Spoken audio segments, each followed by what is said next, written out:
গল্পটা আমার high school জীবনের। তখন আমি ক্লাস 10-এ পড়ি। সেই সময় আমি খুবই বদমাইশ এবং দুষ্টু ছিলাম। আমি এবং আমার বন্ধু রাজু ও চিন্টু ক্লাসের সবাইকে খুব বিরক্ত করতাম। এক কথায় বলতে গেলে ওদেরকে র্যাগিং করতাম। আমাদের ক্লাসে একটা ছেলে পড়তো, ওর নাম ছিল শিবা। আমরা ওকে একটু বেশি র্যাগিং করতাম। প্রায় প্রতিদিনই ক্লাসের ফাঁকে অকারণেই আমরা ওকে কান ধরে উঠবোস করাতাম, আর আমরা যা বলতাম ও মুখ বুঝে তাই করত। টয়লেটে গেলে আমরা বাইরে থেকে বাথরুমের দরজাটা বন্ধ করে দিতাম। চিন্টু একবার ওর এক গোছা চুলও কেটে দিয়েছিল, কিন্তু তাতেও ও কাউকে কমপ্লেন করেনি। একদিন তো আব্দুল ক্লাসের মেয়েগুলোর সামনে হিরো সাজার জন্য শিবাকে অকারণে থাপ্পড় মেরে বসলো আর ধাক্কা মেরে ফেলে দিল। সেই দেখে ক্লাসের মেয়েগুলো খুব হাসছিল, কিন্তু সেই প্রথমবার আমার খুব খারাপ লাগছিল। সেদিন আমাদের নাইট ক্লাস ছিল। প্রতিদিনের মতোই আমি, রাজু আর চিন্টু রাবারের টুকরোগুলোকে ছুঁড়ে ছুঁড়ে মেয়েদের বিরক্ত করছিলাম। ক্লাসের স্যার দেখা মাত্রই রেগে গিয়ে আমাদেরকে ক্লাসের বাইরে বের করে দিলেন। ক্লাসের বাইরে বেরোনো মাত্রই দেখি আব্দুল সেখানে দাঁড়িয়ে নেই। আমাদের আগেই স্যার ক্লাস থেকে আব্দুলকে বের করে দিয়েছিলেন। আমরা ক্লাসের বাইরে দাঁড়িয়েছিলাম, তখনই রাজু বলল, আরে ভাই ওই দেখ শিবা। আমরা ওই দিকে তাকিয়ে দেখি ওই দিকে সিঁড়ির নিচে ও দাঁড়িয়ে আছে। শিবা আমাদের দিকে ঘুরে তাকালো আর আমাদেরকে মিডল ফিঙ্গার দেখালো। যা দেখে আমাদের মাথা খুব গরম হয়ে গেল। ওর এত বড় সাহস, ও আমাদেরকে মিডল ফিঙ্গার দেখাচ্ছে। ওকে আজকে শিক্ষা দিতেই হবে, চল। এই বলে চিন্টু শিবার কাছে গেল আর আমরাও ওর পিছনে পিছনে ছুটলাম।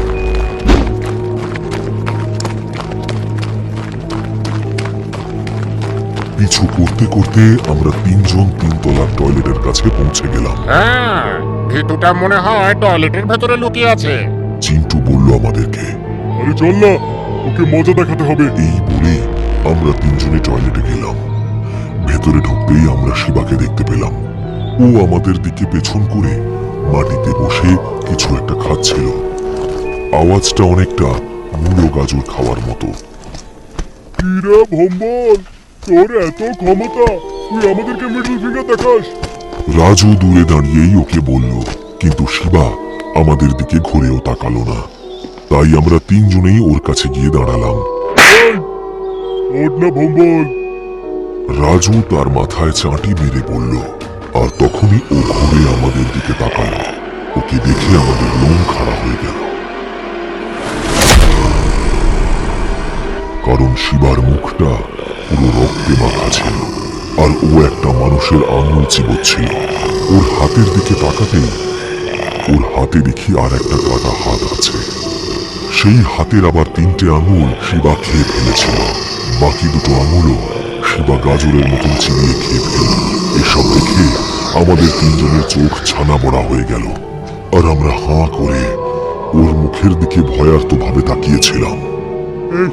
এই ভাই, এই তুই ওরা কারো বলছে বলছিস? হ্যাঁ, আমি শিবাকে জিজ্ঞেস করতেই ও শয়তানের মতন হাসি শুরু করলো আর ডান দিকের ঘরটার দিকে আঙুল দেখালো। আমরা ওই ঘরটার দিকে তাকানো মাত্রই ভয় আমাদের বুক কেঁপে উঠল, কারণ ওখানে আব্দুল হাত কাটা অবস্থায় রক্তাক্ত হয়ে পড়েছিল। শিবা তখন আব্দুলের হাতটাই খাচ্ছিল, যে হাত দিয়ে আব্দুল শিবাকে চড় মেরেছিল। তার মানে শিবা আব্দুলকে মেরে ফেলে ওর হাতটাই চিবোচ্ছিল। যা দেখে আমরা সবাই খুব ভয় পেয়ে গেলাম। তখন শিবা চিন্টুর পা ধরে টান মারল আর চিন্টু মাটিতে পড়ে গেল। শিবা চিন্টুর বুকের উপর বসে ওর মাথার চুল খামচে ধরে বেশ কিছুটা চুল টেনে ছেড়ে দিল। চিন্টু যন্ত্রণায় চিৎকার করে উঠল। মাথা থেকে তখন ওর গলগল করে রক্ত পড়ছে। শিবা চিন্টুর মুখের ভেতরে ওই চুলগুলোকে ঢুকিয়ে দিল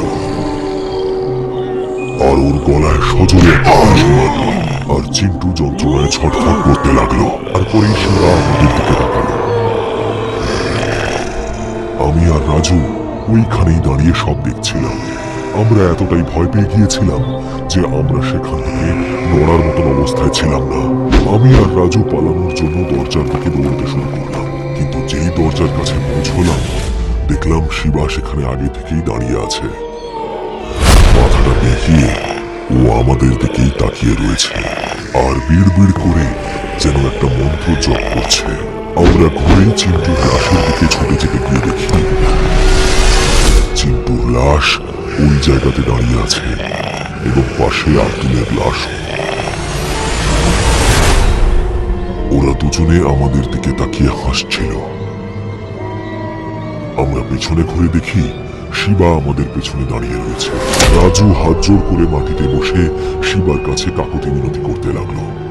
শিবা প্লিজ আমাকে ছেড়ে দে ভাই, আমার ভুল হয়ে গেছে, আমি আর কখনো তোকে বিরক্ত করব না, প্লিজ ছেড়ে দে আমাকে শিবা। রাজু কিছু একটা বলতে যাচ্ছিল, ঠিক তখনই শিবা রাজুর মুখে একটা লাথি মারল এবং ওর মাথাটা নিজের পা দিয়ে চেপে ধরল আর ওর মাথাটা পুরো থেতলে দিল। আমি আমার মুখের ভাষা হারিয়ে ফেলছিলাম আর ভয় থর থর করে কাঁপছিলাম। আমার মনে হচ্ছিল আজই আমার শেষ দিন, শিবা আজকেই আমাকে মেরে ফেলবে। শিবা ঠিক তখনই আমার গলাটা টিপতে এগিয়ে এলো। আমাকে স্পর্শ করা মাত্রই ওর হাতে আগুন জ্বলে উঠল। ও ভয় পিছনে সরে গেল। ও আমাকে ছোঁয়ার চেষ্টা করলেই ওর হাতে আগুন জ্বলে উঠছিল। আব্দুল আর চিন্টু আমাকে ছোঁয়ার চেষ্টা করছিল, কিন্তু ওরা ছোঁয়া মাত্রই ওদের সাথেও একই ঘটনা ঘটল যা শিবার সাথে ঘটছিল। আমি কিছুই বুঝতে পারছিলাম না যে এরকম কেন হচ্ছে। তখনই হঠাৎ টয়লেটের লাইটগুলো দপ দপ করে জ্বলে নিভে গেল আর তারপর আমিও সেই টয়লেটে এক কোণায় বসে পড়লাম, যাতে চিন্টু কিংবা আব্দুল কেউই আমাকে ঠিকভাবে খুঁজে না পায়। ওখানে বসে বসেই আমি ঘুমিয়ে পড়লাম। সকালে যখন আমার ঘুম ভাঙলো দেখলাম সামনে পিয়ন এবং স্কুলের টিচার্সরা দাঁড়িয়ে রয়েছে।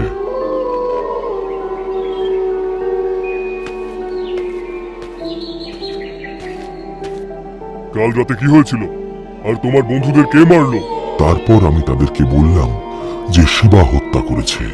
শুনেই তারা একে অপরের মুখ চাওয়াচাওয়ি করলেন আর তারপর প্রিন্সিপাল বললেন, কিন্তু এটা কি করে সম্ভব? শিবা তো গতকাল বিকেল 5টার সময় মারা গেছে। ওর নিজের ঘরে গলা কেটে নিজেই আত্মহত্যা করেছে। প্রিন্সিপাল স্যার আমাকে বললেন আর ওনার কথাটা শোনা মাত্রই আমি আমার মধ্যে আর ছিলাম না। আমি ওনাকে বললাম যে সত্যি এগুলো সব শিবা করেছে, কিন্তু কেউই আমার কথায় বিশ্বাস করলো না। তখনই স্যারের ফোনে একটা কল এলো। কি? ক্লাস 10-এর আরো 3টে ছেলে আত্মহত্যা করেছে? কি হয়েছে স্যার?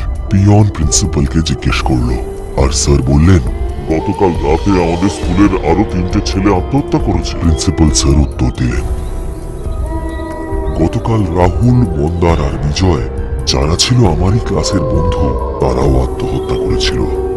রাহুল ছাদ থেকে লাফ মেরে, বিজয় দেওয়ালে মাথা ঠুকে আর মন্দার সিলিং ফ্যানে গলায় দড়ি দিয়েছিল। কিন্তু আমি জানতাম এগুলো আত্মহত্যা ছিল না, এগুলো সবকটাই ছিল হত্যা। আর এগুলো করছিল শিবা, কারণ রাহুল, মন্দার আর বিজয় আমাদের সঙ্গেই থাকতো। তারাও শিবাকে র্যাগিং করত। রাহুল জেনে বুঝে শিবাকে সিঁড়ি থেকে ধাক্কা মেরে ফেলে দিয়েছিল, সেই জন্য শিবাও ওকে ছাদ থেকে ধাক্কা মেরে ফেলে দিয়েছিল। মন্দার শিবার গলার টাই ধরে কুকুরের মতো ওকে সারা ক্লাস ঘুরিয়েছিল, তাই জন্য শিবা ওকে সিলিং ফ্যানে ঝুলিয়ে মেরে ফেলেছিল। আর বিজয় শিবাকে একবার ধাক্কা মেরে মাটিতে ফেলে দিয়েছিল, তাতে শিবার মাথায় আঘাত লেগেছিল, সেই জন্য শিবাও দেওয়ালে মাথা ঠুকে বিজয়কে মেরে ফেলেছিল। আমি এই সব কথা প্রিন্সিপাল স্যারকে বললেও ওনারা কিছুতেই বিশ্বাস করতে চাইলেন না, বরং ওনারা আমাকে জিজ্ঞেস করলেন, তোমার সমস্ত বন্ধু মারা গেল, কিন্তু তুমি কি করে একলা বেঁচে গেলে? তার কারণ একটাই, আমার গলায় বজরংবলীর লকেট আছে। বাহ, ভালোই মিথ্যা বলতে শিখেছো দেখছি। পুরো প্ল্যান করে নিজের বন্ধুদেরকে তুমি মেরে ফেললে।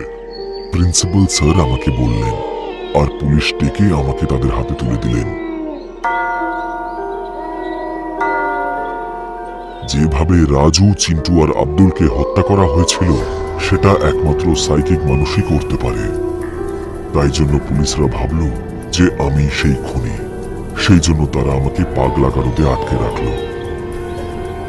আর সেই থেকেই আমি এই পাগলা গারদে বন্দী হয়ে আছি, আর সেই দোষের শাস্তি পেয়ে চলেছি যে দোষটা আমি কখনো করিনি। আমি একটাই ভুল করেছিলাম, আমি একটা নিরীহ ছেলেকে বিরক্ত করেছিলাম। আমি এটা অনুভবও করতে পারিনি যে তাকে বিরক্ত করার কারণে আমি এরকম একটা শাস্তি পাবো।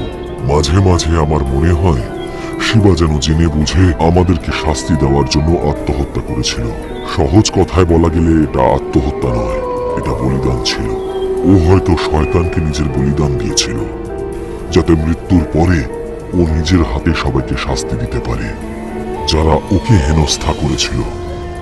আমার এটা মনে হওয়ার কারণ আমি ওর ব্যাগে একটা বই দেখেছিলাম, যাতে লেখা ছিল শয়তানকে খুশি করার উপায়।